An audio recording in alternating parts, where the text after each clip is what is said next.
네, 여러분 안녕하십니까? 아시아 영화계의 축제, 부산국제영화제가 시민들과 국내외 유명 배우, 감독들의 축하 속에 개막했습니다. 올해는 무엇보다 영화제의 정상화를 위한 화합의 목소리와 함께 지난해보다 늘어난 300편이 넘는 영화들이 초청됐습니다. 송광모 기자입니다.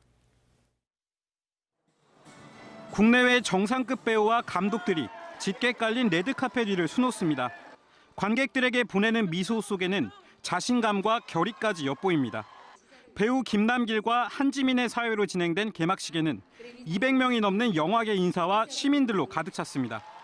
아카데미상을 휩쓴 음악가 사카모토 류이치가 피아노 선율로 개막을 축하했고, 영화인들은 영화제 탄압이라는 불명예를 씻어내고 새로운 제도약을 다짐했습니다. 제23회 부산국제영화제 개막을 선언합니다. 79개 나라 323편의 영화가 초청돼 해운대구 일대 31개 스크린에서 상영됩니다. 개막작으로 다큐멘터리로 두각을 나타냈던 윤재호 감독의 첫 장편극 뷰티풀 데이즈가 늦은 밤을 장식했습니다.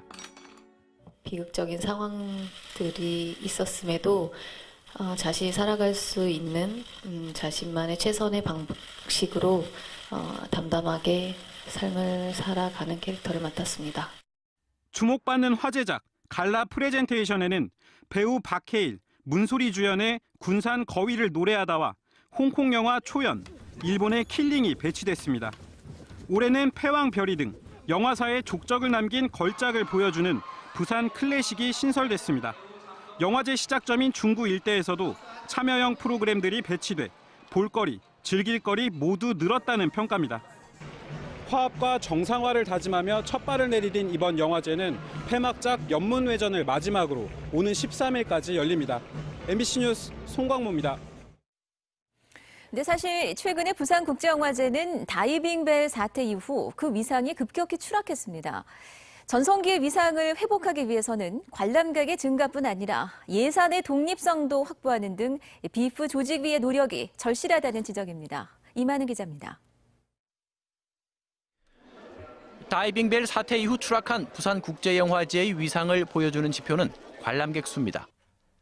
영화제 전성기 시절의 관람객 수는 2012년 22만 1천여 명, 2013년 21만 7천여 명, 2014년과 2015년에는 23만 명에 육박했었지만 사태가 검찰 고발과 영화제 보이콧으로 번지면서 2016년에는 그 수가 16만 명 선으로 뚝 떨어졌고 지난해에도 19만 명 선에 그쳤습니다.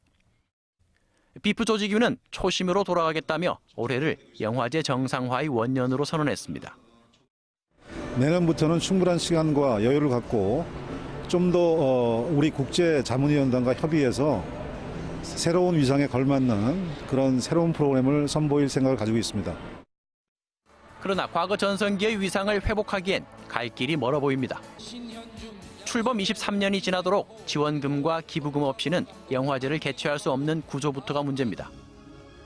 올해 부산국제영화제 개최 예산 114억 원 가운데 정부와 지자체 지원금이 71억 원, 기업체 협찬과 기부금이 26억 원, 자체 수입이라곤 입장료 수입 7억 원과 마켓 수입 4억 원 정도가 고작입니다. 실제로 다이빙벨 사태 직후 영화제의 기업 협찬금이 30%나 줄면서 일부 행사가 취소되기도 했습니다. 정부 지자체와 영화제 조직위 사이의 갈등이 재현될 경우 언제라도 제2의 다이빙벨 사태가 되풀이될 수 있습니다. 저희 영화제에 애초에 문정수 시장님과 오호돈 시장님이 동시에 저희들에게 선물해 주셨던 게 바로 8길이 원칙이거든요. 그걸 그대로 지키신다고 했으니 그걸 믿고요. 지역 정권의 교체와 함께 새로운 출발을 선언한 부산국제영화제.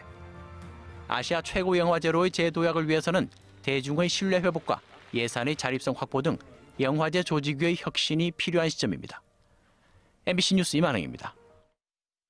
네, 이번엔 태풍 소식입니다. 지금 예보대로라면 태풍 콩레이는 모레, 즉 주말 오후에 부산을 가장 가깝게 스칠 것으로 보입니다. 근데 부산에선 오늘부터 부산국제영화제가 열리는데요.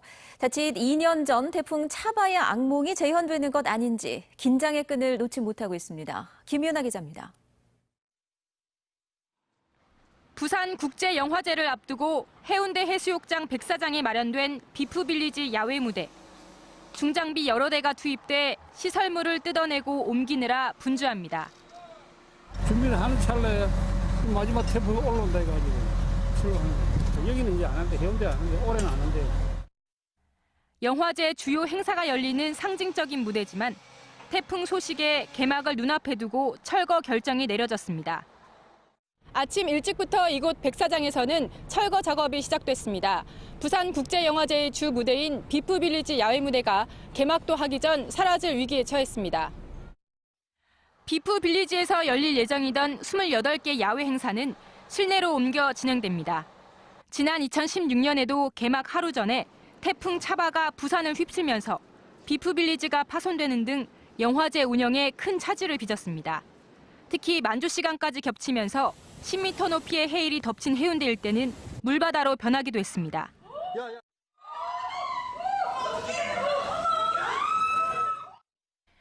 지금 예보대로면 태풍 콩레이는 모레 오후 4시쯤 부산 20km 부근 해상까지 접근할 것으로 보입니다. 모레 밤까지 최고 300mm의 폭우가 예상돼 차바의 악몽이 재현되는 건 아닌지 비상이 걸렸습니다.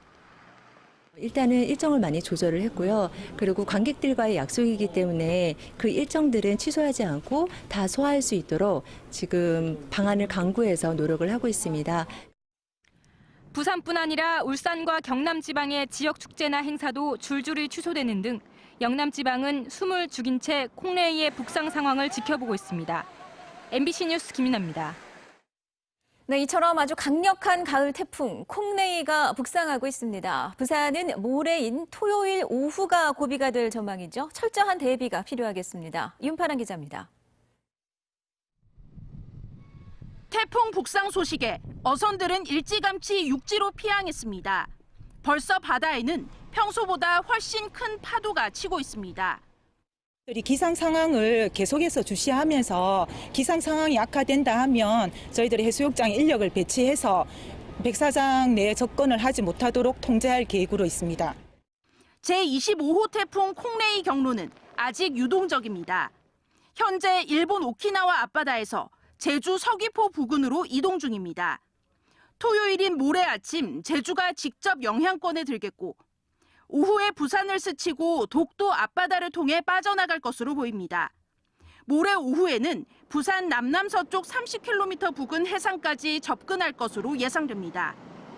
부산에는 모레까지 최고 300mm의 폭우가 쏟아지고 초속 30m의 강풍이 불겠다고 기상청은 전망했습니다. 강도가 좀 약해지더라도 매우 근접해서 지나기 때문에 매우 강한 바람과 함께 또 많은 비가 예상이 됩니다. 특히 주의하시기 바랍니다. 이번 주말 예정된 지역 축제는 대부분 취소되거나 연기됐습니다. 부산국제영화제도 야외 행사는 실내로 옮겨졌고 해운대 해수욕장에 설치됐던 비프빌리지는 철거됐습니다. MBC 뉴스 윤파란입니다. 14 남북 정상선언 11주년을 맞아 부산에서도 오늘 오후 2시 시청 달강당에서 부산 시민대회가 열렸습니다. 다시 선을 넘어 통일로라는 주제로 열리는 이번 행사는 시민 등 400여 명이 참석한 가운데 14 선언 기념 퍼포먼스와 관련 동영상 시청과 토론 등으로 진행됐습니다. 부산 지역 제조업 업황지수가 7개월 만에 최저치를 기록한 데 이어서 앞으로의 전망도 부정적으로 나왔습니다. 한국은행 부산본부가 발표한 기업경기 조사 결과를 보면 지난달 부산의 제조업 업황 기업경기 실사지수는 53으로 전달과 비교해서 3포인트 하락했습니다. 지수가 53을 기록한 것은 올 2월 이후 7개월 만입니다. 네, 부산경찰청 지능범죄수사대는 금정구청에 생활폐기물 처리 업무를 위탁받은 뒤 근무 인력을 부풀려 임금을 빼돌린 혐의로 A업체 전 대표 73살 김모 씨를 구속하고 B업체 대표를 입건했습니다. 이들은 각각 지난 2010년과 12년부터 쓰레기 처리 위탁 업무를 맡아오며 환경미화원과 사무직 근로자들에게 임금을 지급한 것처럼 꾸미는 수법으로 19억 원을 횡령한 혐의를 받고 있습니다. 담당 구청 공무원 2명은 이런 사실을 확인하고도 계약 해지 등 행정 조치를 하지 않은 혐의로 입건됐습니다.